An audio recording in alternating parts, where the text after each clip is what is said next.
Hi, as you know, you're taking part in some world-first research that explores how residential solar and battery systems can help manage future electricity networks.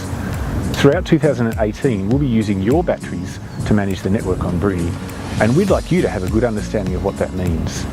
This is the first of 3 short videos that we've made to help you understand what will be happening.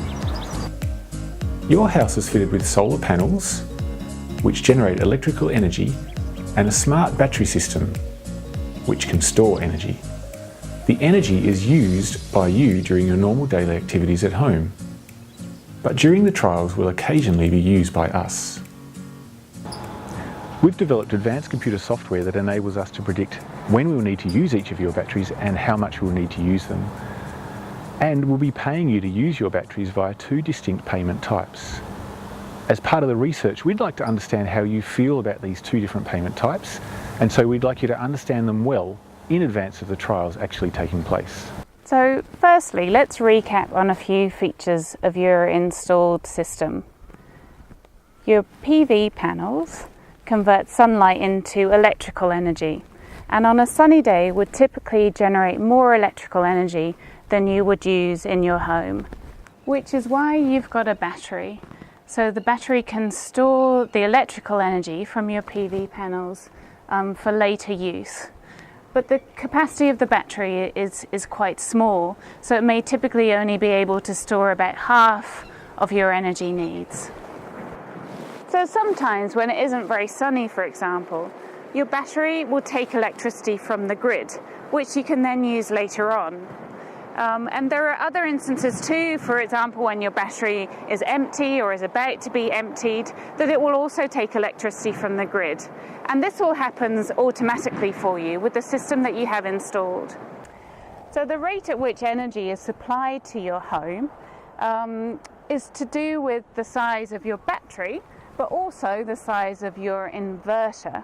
So for instance, there may be times at home when you're using loads of appliances that your battery can't supply enough electricity quickly enough, your battery and your inverter together, so you may still need to be drawing electricity from the mains grid, from the main electricity grid. And these things are also important when it comes to how useful your battery, your system is to the network. So how useful in terms of network support your system is depends on the size of your battery, but also the size of your inverter. On most days your battery will fill up in the middle of the day if it's a sunny day, and then you'll use that energy later as you need to.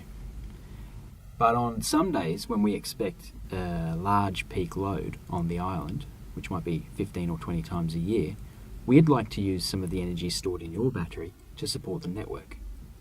For example, this might happen when your neighbours are using their electrical appliances rather than necessarily when you're using yours.